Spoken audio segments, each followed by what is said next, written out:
Captain Sarah Chen had seen many strange things in her 15 years of deep space salvage, but nothing quite like the massive vessel drifting in the Kepler void.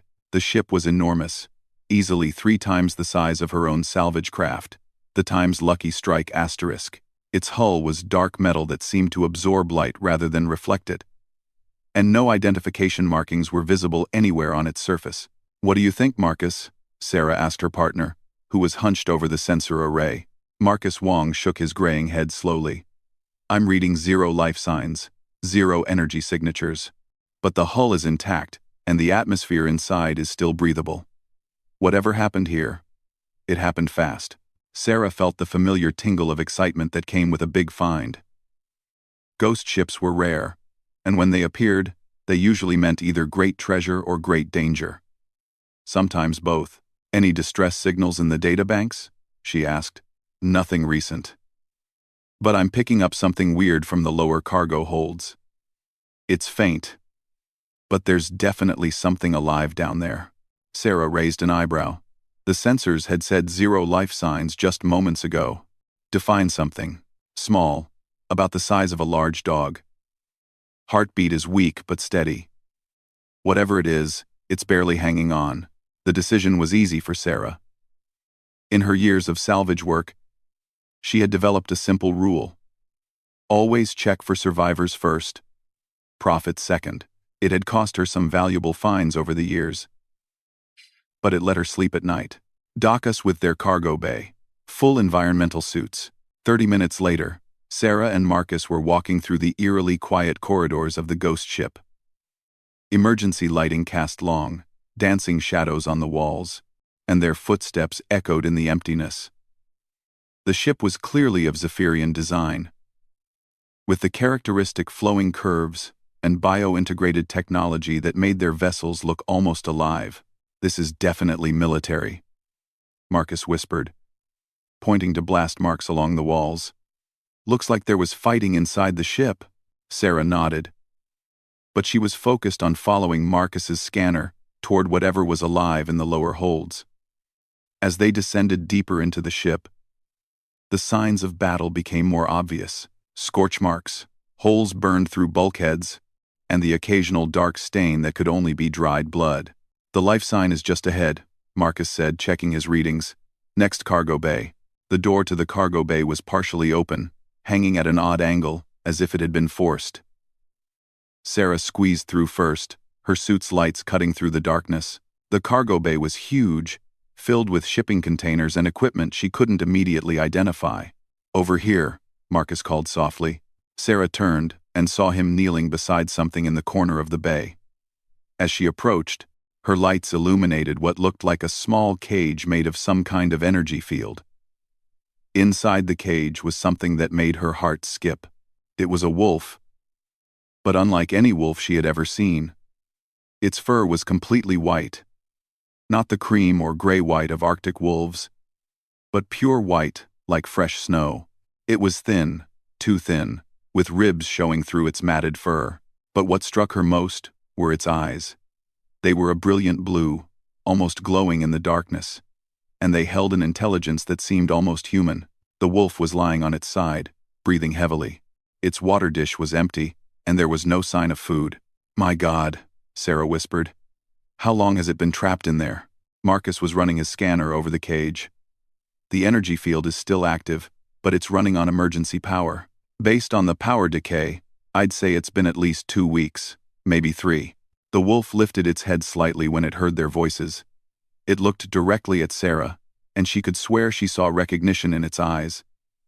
Not just animal awareness, but real understanding. "Can you shut down the cage?" Sarah asked. "Give me a minute." Marcus began working on a control panel attached to the cage's base.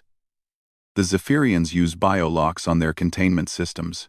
It's going to take some time to hack. While Marcus worked, Sarah knelt down closer to the cage. The wolf watched her with those startling blue eyes, and she had the strangest feeling that it was trying to communicate with her. "Hey there, beautiful," she said softly. "We're going to get you out of there." The wolf's ears perked up, and it made a soft whining sound that was almost musical. Sarah had grown up with dogs on the farming colony where she was born, and she knew animal sounds. This was different. There was a complexity to it. Almost like language.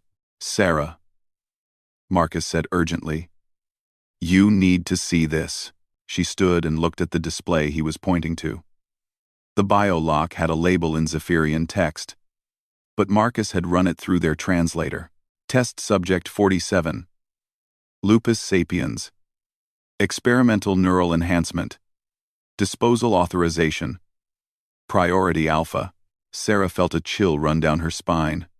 They were experimenting on it? It gets worse. Look at this file. Marcus had accessed the ship's cargo manifest. This whole bay is full of test subjects. They were running some kind of genetic enhancement program. The side. Sarah looked around the bay with new eyes. What she had taken for equipment were actually more cages. Dozens of them. But they were all empty. All except for the one containing the white wolf. Where are the others? She asked. Marcus's face was grim behind his helmet visor. According to the disposal logs, they were all jettisoned into space 3 weeks ago. All except this one. Why spare this one? Look at the test results. Marcus showed her another screen. Subject 47 shows the highest neural integration scores in the entire program. Enhanced intelligence, problem-solving abilities far beyond baseline lupine parameters, and something they label as empathic resonance. Sarah looked back at the wolf, which was still watching them intently. They were making it smarter, a lot smarter, from the looks of these numbers. But then, something went wrong. The ship's log shows they came under attack from what they call liberation forces. The crew fought, but they lost. The survivors evacuated, but they left everything behind. Including him, Sarah said, looking at the wolf again. Marcus finally cracked the biolock, and the energy field flickered and died. The cage door swung open with a soft hiss. Sarah expected the wolf to bolt, to run as far and as fast as it could from captivity. Instead, it struggled to stand on shaky legs and walked slowly toward her. It stopped just outside the cage and sat down, looking up at her with those incredible blue eyes. I think it's waiting for permission, Marcus said in wonder. Sarah slowly removed her helmet, knowing it was safe since the ship's atmosphere was breathable. She knelt down again, extending her hand toward the wolf. Come here, boy. Nobody's going to hurt you anymore. The wolf approached cautiously and sniffed her hand.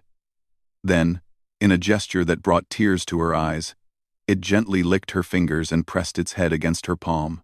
We're taking him with us, Sarah said firmly. Sarah, we don't know what those enhancements did to it. It could be dangerous. She looked at Marcus, then back at the wolf, which was now leaning against her leg for support. Look at him, Marcus. Does he look dangerous to you? Marcus sighed. But she could see him softening. The ship's records show his name. They called him Ghost. Ghost, Sarah repeated, and the wolf's ears perked up again. Well, Ghost, how would you like to come live on a nice, warm salvage ship instead of this cold, empty tomb? Ghost made that musical whining sound again, but this time Sarah was sure she heard something like gratitude in it. Getting Ghost back to their ship was easier than expected. Despite his weakened condition, he seemed to understand what they were trying to do and cooperated fully. He even waited patiently while they went through decontamination procedures. Once they were back aboard the Times Lucky Strike asterisk, Sarah's first priority was getting some food and water into Ghost. She had some emergency rations that were supposedly suitable for most carbon-based life forms, and Ghost ate them with desperate hunger. Look at this, Marcus said, studying the data they had downloaded from the Zephyrian ship. The neural enhancements weren't just about making him smarter. They were trying to create a perfect interface between lupine instincts and rational thought. Enhanced loyalty, enhanced protective instincts, enhanced pack bonding. Pack bonding with who? Sarah asked, though she thought she already knew the answer. The files aren't clear, but it looks like they were developing these enhanced wolves as companions, or guards, maybe both. Sarah looked at Ghost, who had finished eating and was now lying on a blanket she had put down for him. His breathing was stronger, and some of the alertness was returning to his eyes. The question is, Marcus continued, what do we do with him now? We can't just drop him off at the nearest space station. Those enhancements make him valuable. Really valuable. There are people who would pay millions for a creature like that. Sarah felt a surge of protectiveness that surprised her with its intensity. We're not selling him, Sarah. Be practical. We're salvage operators, not a pet rescue service. And look at our finances. That last job barely covered fuel costs. She knew Marcus was right about their money problems, but when she looked at Ghost, she saw something that went beyond profit and loss. She saw a living being who had been abandoned and left to die, who had survived against impossible odds. Give me 48 hours, she said finally. Let me see if I can find another solution. Ike. Marcus looked like he wanted to argue, but he'd known Sarah long enough to recognize when her mind was made up. 48 hours. But Sarah, if we can't find an alternative, we'll have to make some hard choices. That night, as the Time's Lucky Strike Times continued its course toward the nearest inhabited system, Sarah found herself unable to sleep. She kept thinking about Ghost, alone in his makeshift bed in the cargo hold, and about the dozens of other enhanced animals that had been jettisoned into space like garbage. She got up and made her way to the cargo hold to check on him. When she activated the lights, she expected to find him sleeping. Instead, Ghost was sitting up, alert and watching the door, as if he had been waiting for her. Can't sleep either? She asked softly. Ghost tilted his head, and again she had the strong impression that he understood not just her words, but her meaning. She sat down on a crate a few feet away from him, and they regarded each other in the soft light of the cargo hold. Marcus thinks we should sell you, she said, talking to him as if he were human. Make a profit from this whole situation. But that's not what humans do. Not the humans I know, anyway. Ghost stood and walked over to her. Without any fear or hesitation, he laid his head in her lap. The gesture was so trusting, so completely without reservation, that Sarah felt tears welling up in her eyes. The universe is a cruel place, she continued, stroking his soft fur. Full of people who see others as things to be used and discarded, but it's also full of people who believe that every life has value. That loyalty and trust mean something. Ghost looked up at her with those remarkable blue eyes, and she could swear she saw understanding there. Not just animal understanding, but something deeper and more complex. I don't know what they did to you, or what you've become, she said. But I know what you are. You're family now. And humans don't abandon family. As if in response, Ghost made that musical sound again, but this time it was softer, more contented.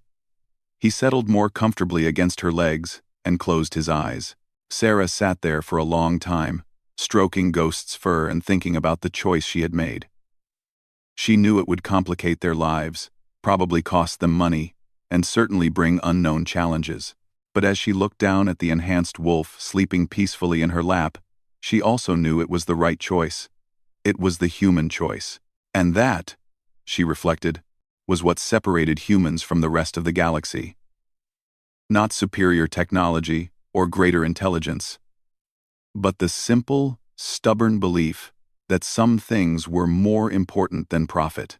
Some things, like loyalty and compassion and the value of life, were worth protecting no matter what the cost. Outside the ship, the stars continued their ancient dance, indifferent to the small drama playing out in the cargo hold of a salvage vessel. But inside the ship, something important had happened.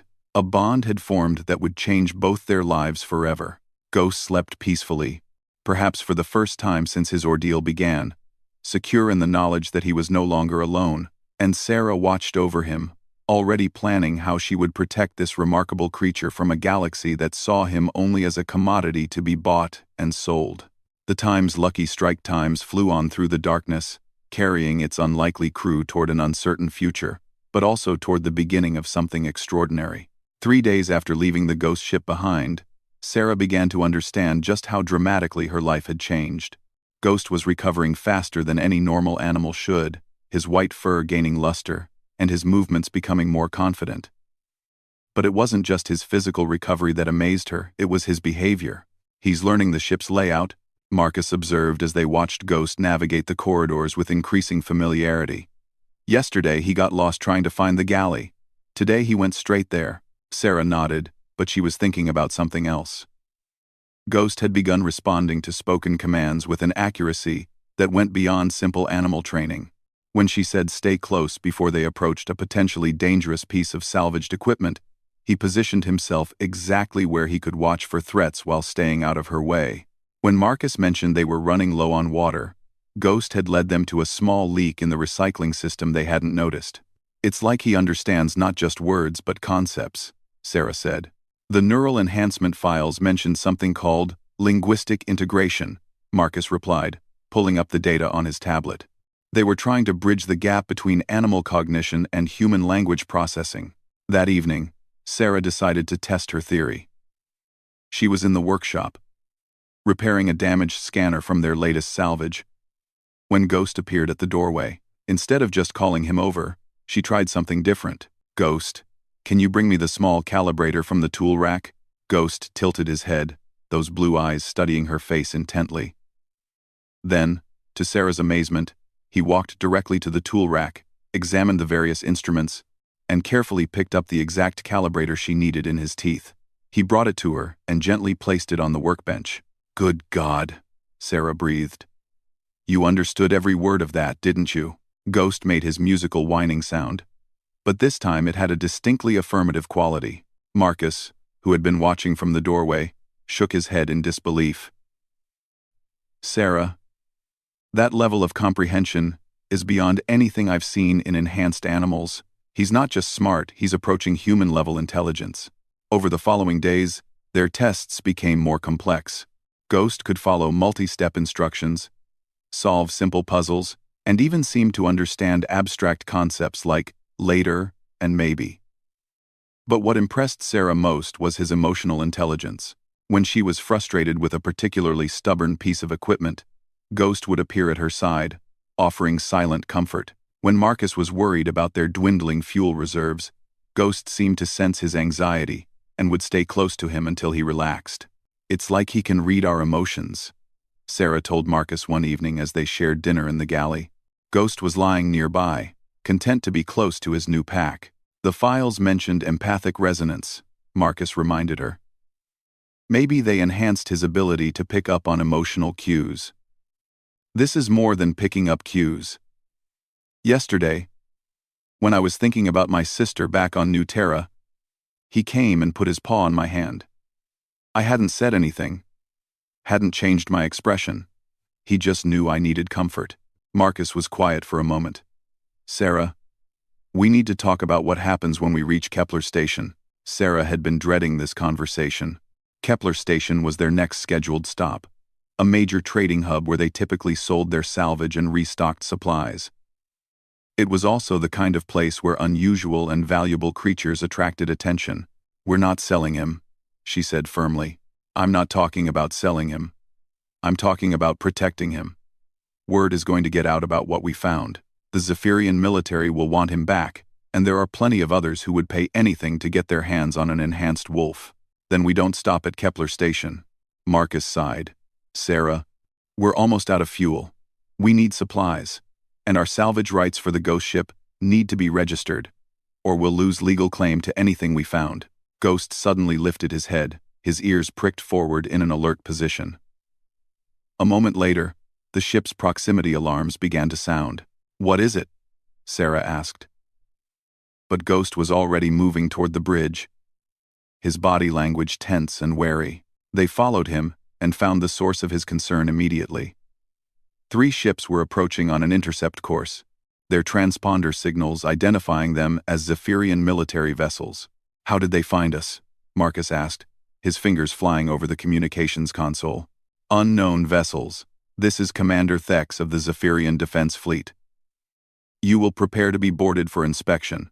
Sarah looked at Ghost, who had positioned himself protectively between her and the view screen showing the approaching warships. His hackles were raised, and a low growl rumbled in his throat, the first aggressive sound she had heard from him. He recognizes them, she realized. He knows what they did to him. Marcus opened a comm channel. This is the salvage vessel times Lucky Strike asterisk. We are operating under standard salvage rights in neutral space. By what authority are you demanding to board us? We have reason to believe you are in possession of stolen Zephyrian military property. Comply with boarding procedures, or we will take your vessel by force. Sarah's mind raced. The ghost ship had been in neutral space, making their salvage claim legal. But if the Zephyrians claimed Ghost was stolen property rather than a rescued survivor, they could make a case for his return. Marcus, how long until we can reach the jump point? 20 minutes at full burn, but they'll catch us before then. Ghost made a soft sound and padded over to the navigation console. He placed his paws on the control panel and looked at Sarah with urgent intelligence in his eyes. What is it, boy? What are you trying to tell us? Ghost moved to Marcus's station and began touching specific controls with his nose. Marcus watched in fascination as Ghost indicated a sequence of commands. He's showing us something about the navigation system, Marcus said. But I don't understand what... Wait. Marcus's eyes widened as he realized what Ghost was indicating. The emergency stealth protocols. How does he know about those? Sarah felt a chill of understanding. The experiments. They didn't just enhance his intelligence, they gave him technical knowledge. Following Ghost's guidance, Marcus activated systems that Sarah hadn't even known the times Lucky Strike times possessed. The ship's hull began to shift color and texture, adapting to match the cosmic background radiation. Their energy signature dropped to almost nothing. Military-grade stealth technology, Marcus breathed. Somehow, they built this into our ship's basic framework, but it was never activated. The Zephyrian ships continued on their original course. Their sensors unable to detect the now camouflaged times Lucky Strike asterisk. Sarah watched them pass by, her heart pounding with the realization of how close they had come to losing Ghost. How did he know? She asked. Ghost looked at her with those remarkable blue eyes and made a soft, complex sound that almost resembled speech. For a moment, Sarah thought she caught actual words in the sound. But then it faded back into the musical whining she was familiar with. The neural enhancements, Marcus said, studying the data from the Ghost ship again. They didn't just make him smarter, they gave him access to technical databases. He has military and technical knowledge stored in his enhanced brain. Sarah knelt down and put her arms around Ghost, feeling the steady beat of his heart against her chest. What else did they do to you? She whispered. Over the next few hours, as they traveled through hyperspace toward a more remote destination, Sarah began to understand the true scope of the Zephyrian experiments. Ghost could operate complex technology, understand detailed technical schematics, and even seemed to have tactical knowledge about space combat. But more disturbing were the memories that sometimes surfaced.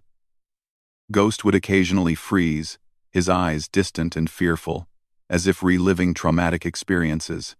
During these episodes, Sarah would sit with him, offering what comfort she could, while he shivered with memories of pain and fear.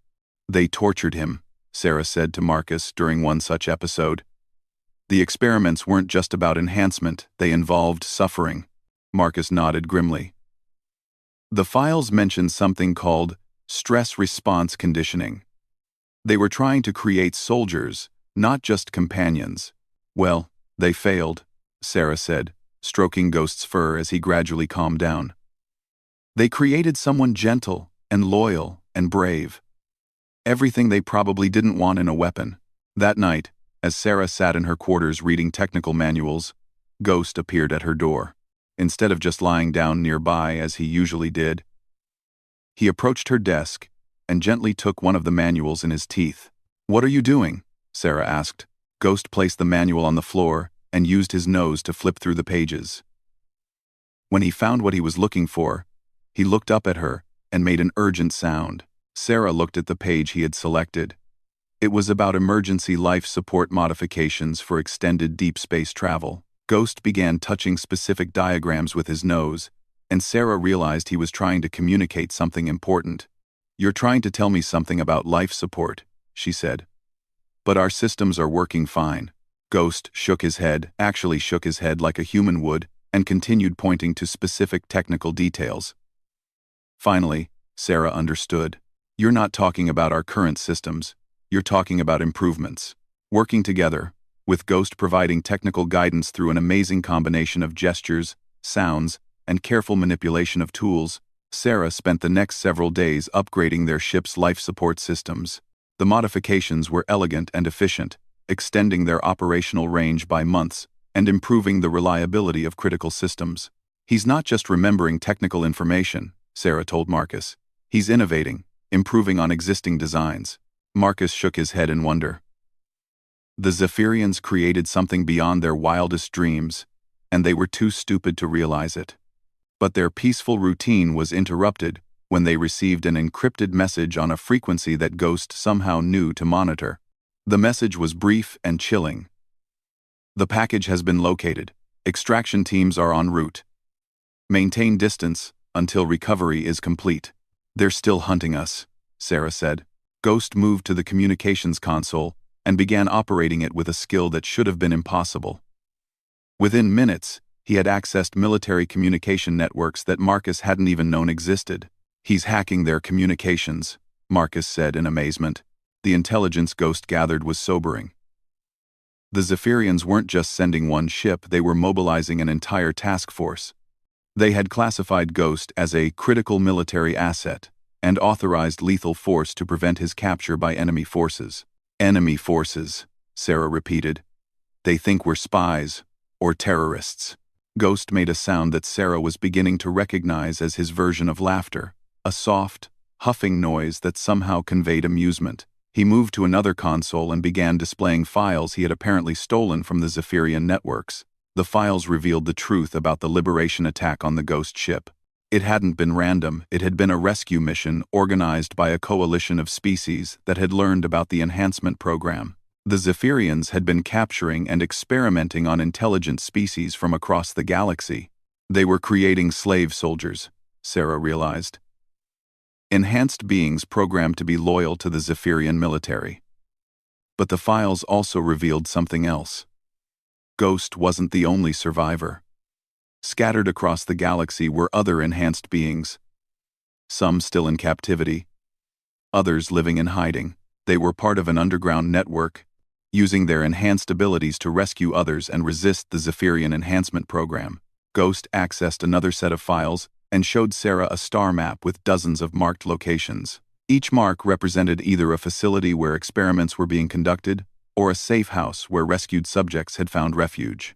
He wants us to help them, Sarah realized. Marcus looked at the scale of what Ghost was proposing. Sarah, this isn't just about protecting one enhanced wolf anymore. He's asking us to become part of an active resistance movement against a major military power. Sarah looked at Ghost, who was watching her with those intelligent blue eyes. In them, she saw not just hope, but complete trust. He believed that she would make the right choice. That humans could be counted on to stand up against injustice. The Zephyrians made one critical mistake in their enhancement program, Sarah said finally. What's that? They assumed that intelligence and loyalty could be programmed separately. They never considered that truly intelligent beings would choose their own loyalties. Ghost made his musical sound again, and this time Sarah was sure she heard agreement in it. So what do we do? Marcus asked. Sarah stood and moved to the navigation console. Ghost padding alongside her. We do what humans have always done when faced with injustice. We fight back. She began entering coordinates from Ghost's star map, targeting the nearest facility marked as an active enhancement site. As the ship's course changed, Ghost looked up at her with something that could only be described as gratitude. Welcome to the resistance, Ghost, Sarah said, scratching behind his ears. Let's go save some lives. Ghost's tail wagged for the first time since they had found him, and Sarah knew that whatever challenges lay ahead, they would face them together. She had found more than just a companion in that abandoned cage, she had found a cause worth fighting for. And Ghost had found something the Zephyrians had never intended to give him. A human who understood that some bonds couldn't be programmed or purchased. They had to be chosen freely, with full knowledge of the risks and responsibilities involved. As the Time's Lucky Strike Times entered hyperspace once again, this time, on a mission of rescue rather than salvage, Both human and wolf prepared for the greater battle ahead. They had become something more than the sum of their parts, a partnership that represented the best of both species, enhanced not by technology but by the simple power of trust and mutual respect. The Zephyrian research facility on Titan 7 looked innocent enough from orbit, just another mining operation on a resource-rich moon. But Ghost's stolen intelligence files told a different story. Hidden beneath the mining equipment were laboratories where dozens of enhanced beings were held in conditions that made his own captivity look comfortable. 37 active subjects, Marcus read from the files Ghost had accessed. Everything from enhanced corvids with tactical intelligence to modified aquatic species with advanced problem-solving abilities. Sarah studied the facility schematics that Ghost had somehow obtained. Security is heavy. Automated defense systems, a full garrison of guards, and multiple layers of containment fields. Ghost moved to the tactical display and began manipulating the controls with his nose and paws. Within minutes, he had created a detailed assault plan that took into account guard rotations, power distribution, and the most efficient routes to the laboratory levels. He's not just smart, Marcus observed. He's a tactical genius. But what impressed Sarah most was that Ghost's plan prioritized the safety of the prisoners above all else. Every decision was made to minimize harm to the beings they were trying to rescue, even if it meant greater risk to themselves. This is going to be dangerous, Sarah warned Ghost. We're not soldiers, we're salvage operators with one ship and a lot of courage. Ghost looked at her with those remarkable blue eyes and made a soft sound that somehow conveyed complete confidence. Then he moved to another console and began displaying additional files, communications he had intercepted from the other enhanced beings in the facility. The files were heartbreaking. Requests for help, messages of fear and despair, and worst of all, the gradual loss of hope as months passed without rescue. But they also revealed something else. The enhanced beings had been secretly organizing, using their artificial intelligence networks to coordinate resistance efforts. They've been waiting for someone to help them, Sarah realized. Ghost. You've been in contact with them, haven't you? Ghost nodded, a distinctly human gesture that still surprised Sarah when she saw it. He accessed another file, this one showing a communication network that connected enhanced beings across the galaxy. They had created their own underground railroad, helping each other escape and find safe haven. The Zephyrians don't know about this network, Marcus said. They think their subjects are isolated and helpless. That's their mistake, Sarah said. They never understood that intelligence naturally seeks connection, cooperation, and freedom. The plan they developed over the next few hours was audacious in its simplicity. While Sarah and Marcus created a distraction by attacking the facility's power grid, Ghost would use his technical knowledge to hack the containment systems from the inside. The enhanced beings would then coordinate their own escape while the facility was in chaos. As they approached Titan 7, Sarah felt a mixture of fear and determination. They were about to attack a military facility with nothing but a salvage ship and the intelligence of an enhanced wolf. In any rational analysis, they were outgunned and outnumbered, but Ghost seemed utterly calm, even eager. He had spent hours studying every detail of the facility, memorizing guard patterns and system vulnerabilities. When Sarah looked at him, she saw not just intelligence, but purpose. This was what he had been enhanced to do, not serve as a weapon, but as a liberator. The first phase of their attack went perfectly. Marcus used their ship's mining lasers to target the facility's main power coupling, creating exactly the kind of equipment failure that might occur naturally on a mining operation.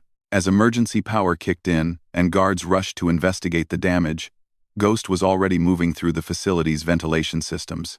Sarah watched his progress through a portable scanner, marveling at how he navigated the complex layout with perfect precision. He moved like a shadow, avoiding patrols and security sensors with an almost supernatural awareness of his surroundings. He's reached the laboratory level, Marcus reported. Containment fields are starting to fluctuate. On their tactical display, Sarah could see the facility's security systems responding to multiple failures. Ghost wasn't just shutting down containment fields, he was systematically dismantling the entire control network, ensuring that the facilities couldn't be quickly reactivated. Then something unexpected happened. The enhanced beings in the facility began to coordinate in ways that surprised even Sarah. As their containment fields failed, they didn't flee in panic. Instead, they moved with purpose and organization, helping each other escape while simultaneously sabotaging the laboratory equipment. "They're destroying the research data," Marcus said in amazement, watching the facility's computer networks crash one by one. "Every file, every backup, every piece of research, it's all being systematically erased." Sarah realized what was happening. The enhanced beings weren't just escaping, they were ensuring that the experiments couldn't be replicated. They were protecting future victims by destroying the knowledge that had created them. But their success triggered an immediate response from the facility's garrison. Armed guards began flooding into the laboratory levels, and Sarah could see on her scanners that Ghost was now trapped between multiple patrol units. "He needs help," Sarah said, reaching for her equipment harness. Marcus grabbed her arm. "Sarah, you can't go in there. You'll be captured or killed. Then Ghost dies too. And so do all those enhanced beings." Before Marcus could stop her, Sarah activated their ship's emergency beam-out system and materialized inside the facility's main laboratory. The scene that greeted her was unlike anything she had ever imagined. The laboratory was a maze of sophisticated equipment and containment cells, but it was also a scene of controlled chaos. Enhanced beings of every imaginable species were working together to free their companions and destroy research equipment. Sarah saw enhanced dolphins using their sonar abilities to shatter containment fields, modified primates using their enhanced dexterity to disable complex locks, and enhanced birds coordinating aerial reconnaissance. At the center of it all was Ghost, his white fur making him easy to spot as he moved between computer terminals, his paws dancing across control interfaces with impossible speed and precision. He wasn't just freeing prisoners, he was orchestrating the entire operation, coordinating the efforts of dozens of enhanced beings with a tactical brilliance that took Sarah's breath away. "Ghost!" she called, and he turned toward her with surprise and something that might have been concern. He made a complex series of sounds that Sarah now recognized as his attempt at speech. She couldn't make out words, but the meaning was clear. She shouldn't have come. It was too dangerous. But even as he expressed concern for her safety, Ghost was already adapting his plan to account for her presence. He guided her to a control station where she could help coordinate the evacuation while he continued his work on the facility's main systems. Working together, human intuition and enhanced intelligence proved to be a formidable combination. Sarah's understanding of human psychology helped her anticipate guard movements and security responses, while Ghost's technical abilities allowed him to stay one step ahead of the facility's countermeasures. But their success also meant escalation. Through the facility's communication system, Sarah heard the garrison commander calling for military backup. Zephyrian warships were en route, and when they arrived, escape would become impossible. "We need to finish this now," Sarah told Ghost. Ghost nodded and led her deeper into the laboratory complex, toward what the schematics showed as the central research facility. When they reached it, Sarah understood why Ghost had saved it for last. The central lab wasn't just a research facility, it was a factory.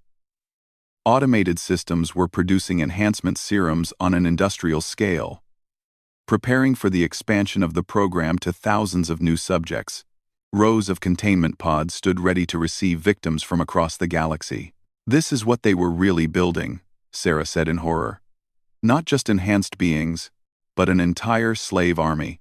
Ghost moved to the central control system and began working with fierce determination. But instead of just shutting down the systems, he was reprogramming them, turning the facility's own technology against itself.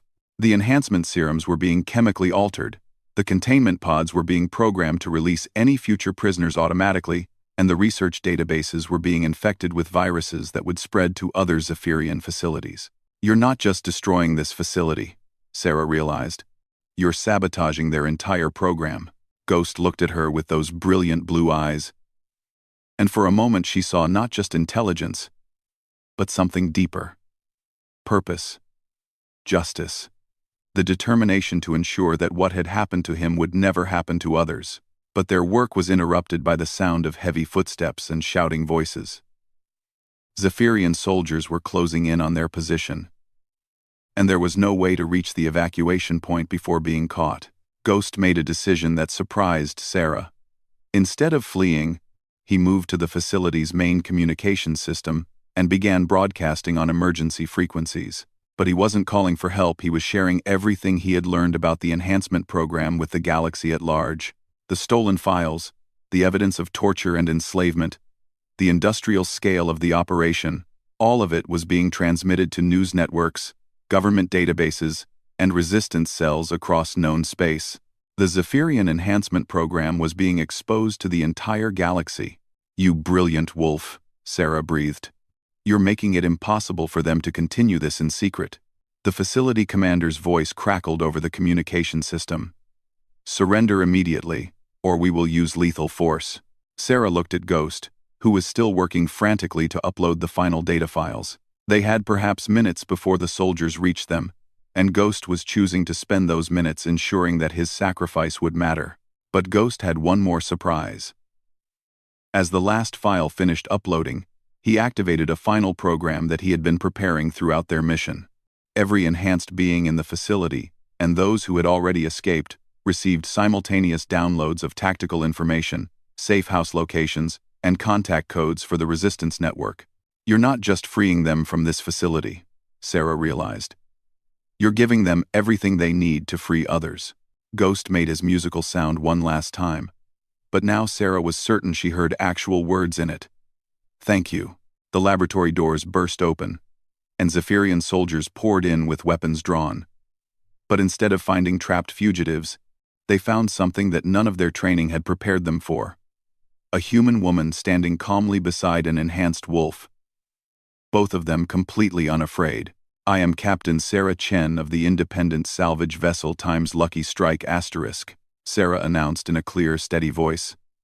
"I am here under the galactic rights of humanitarian intervention, providing aid to illegally imprisoned sentient beings." The soldier commander looked uncertain. The galactic rights of humanitarian intervention was an ancient law, rarely invoked but still binding on all spacefaring civilizations. "These are military test subjects," the commander said. "They are property of the Zephyrian Defense Force." "No," Sarah replied firmly. "They are sentient beings with enhanced intelligence, which makes them legal persons under galactic law. You have been enslaving people, Commander, and that is a crime against sapient life." Ghost moved to stand beside Sarah, his posture alert but not aggressive. Together, they faced the armed soldiers with a calm dignity that seemed to confuse and unnerve their captors. "You will surrender the test subjects and submit to arrest," the commander ordered. Sarah smiled. "I don't think so." She activated her emergency beacon, and suddenly the Time's Lucky Strike times materialized overhead, Marcus having used their stealth systems to approach undetected. The ship's salvage tractor beams locked onto Sarah and Ghost, pulling them up through the facility's damaged roof.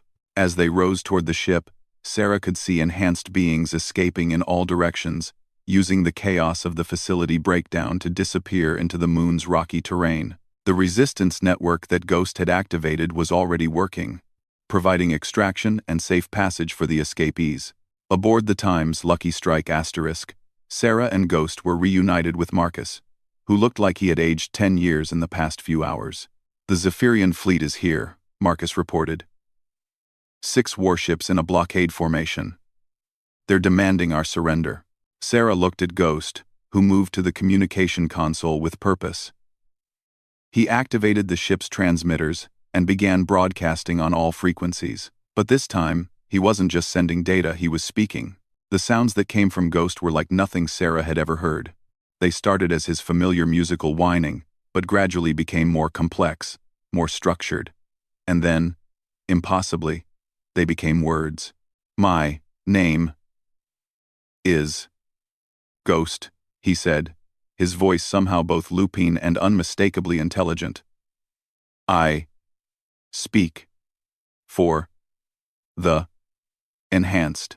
Sarah felt tears running down her cheeks as she realized what was happening. Ghost had finally found his voice literally and figuratively. "We are not property," Ghost continued, his speech becoming more fluid with each word. "We are people. We choose freedom." The transmission was being broadcast across the galaxy, heard by millions of beings on hundreds of worlds.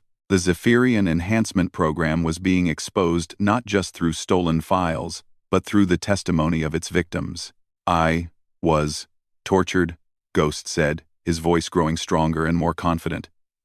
My pack, brothers, and sisters were murdered, but I was saved by humans. They showed freedom means. He turned to look at Sarah, and she saw something in his eyes that made her heart swell with pride and humility. Humans do not see others as property, Ghost continued. They see persons. They choose to help even when it costs them. They are what we were enhanced to become, but they do it naturally. The Zephyrian fleet commander's voice crackled over the comm. Cease transmission immediately. Ghost's response was calm but firm. No. Sarah watched in amazement as Ghost continued his testimony, describing the enhancement program in detail and calling on other enhanced beings across the galaxy to reveal themselves and speak their truth. The resistance network he had activated was responding, with similar testimonies beginning to broadcast from dozens of worlds. You started something that can't be stopped, Sarah told Ghost. Ghost looked at her with those remarkable blue eyes, now bright with purpose and hope. We finished it together, he said. Human and enhanced together. The standoff with the Zephyrian fleet lasted for hours, but eventually they were forced to withdraw. The galactic response to Ghost's testimony was swift and overwhelming. Trade embargoes, diplomatic sanctions, and military threats forced the Zephyrians to abandon their enhancement program and release all remaining subjects. Months later, as Sarah and Ghost traveled between safe houses helping other enhanced beings find new lives, Sarah often thought about the strange journey that had brought them together. She had started as a simple salvage operator looking for profit, but had found something far more valuable: purpose. Ghost had fully mastered human speech and had become the unofficial leader of the Enhanced Liberation Movement. But despite his growing fame and importance, he remained loyal to Sarah and the Time's Lucky Strike asterisk, considering them his true pack. Why do you stay with us? Sarah asked him one evening, as they watched the stars from the ship's observation deck. You could lead governments now. Command fleets. Change the galaxy. Ghost was quiet for a moment, and when he spoke, his voice carried the wisdom of someone who had experienced the worst and best that intelligence could offer. Enhancement gave me abilities, he said.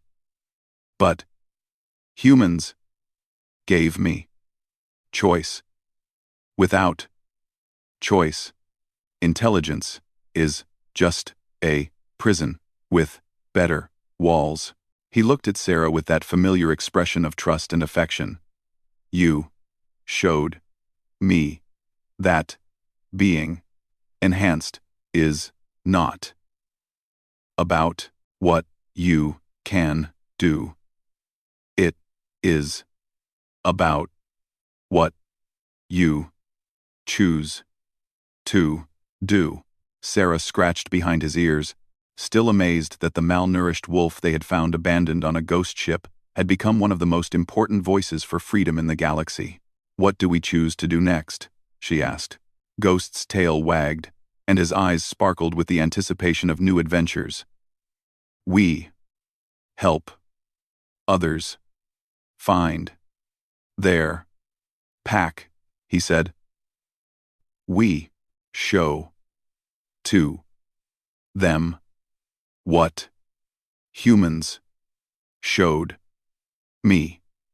That family is not about DNA or enhancement. It is about choice and love and never up on each other. The Time's Lucky Strike Times continued its journey through the stars, no longer just a salvage vessel but a symbol of the alliance between human compassion and enhanced intelligence. They carried with them the most powerful weapon in the galaxy. The simple but revolutionary idea that all sentient beings deserve the right to choose their own destiny. Behind them, across hundreds of worlds, enhanced beings were building new lives in freedom. Ahead of them, new challenges and new opportunities to help waited among the stars.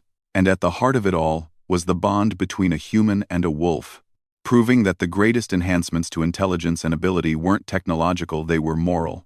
The choice to help rather than exploit, to liberate rather than enslave, and to see others as family rather than property. Ghost had been enhanced to be the perfect soldier, but Sarah had helped him become something far greater. The perfect example of what intelligence could achieve when guided by compassion and free will. As they settled into hyperspace for their next destination, Sarah smiled at the thought that somewhere in the galaxy, beings were finally free to howl at the stars, not in sadness or captivity, but in the pure joy of being alive and choosing their own path through the universe.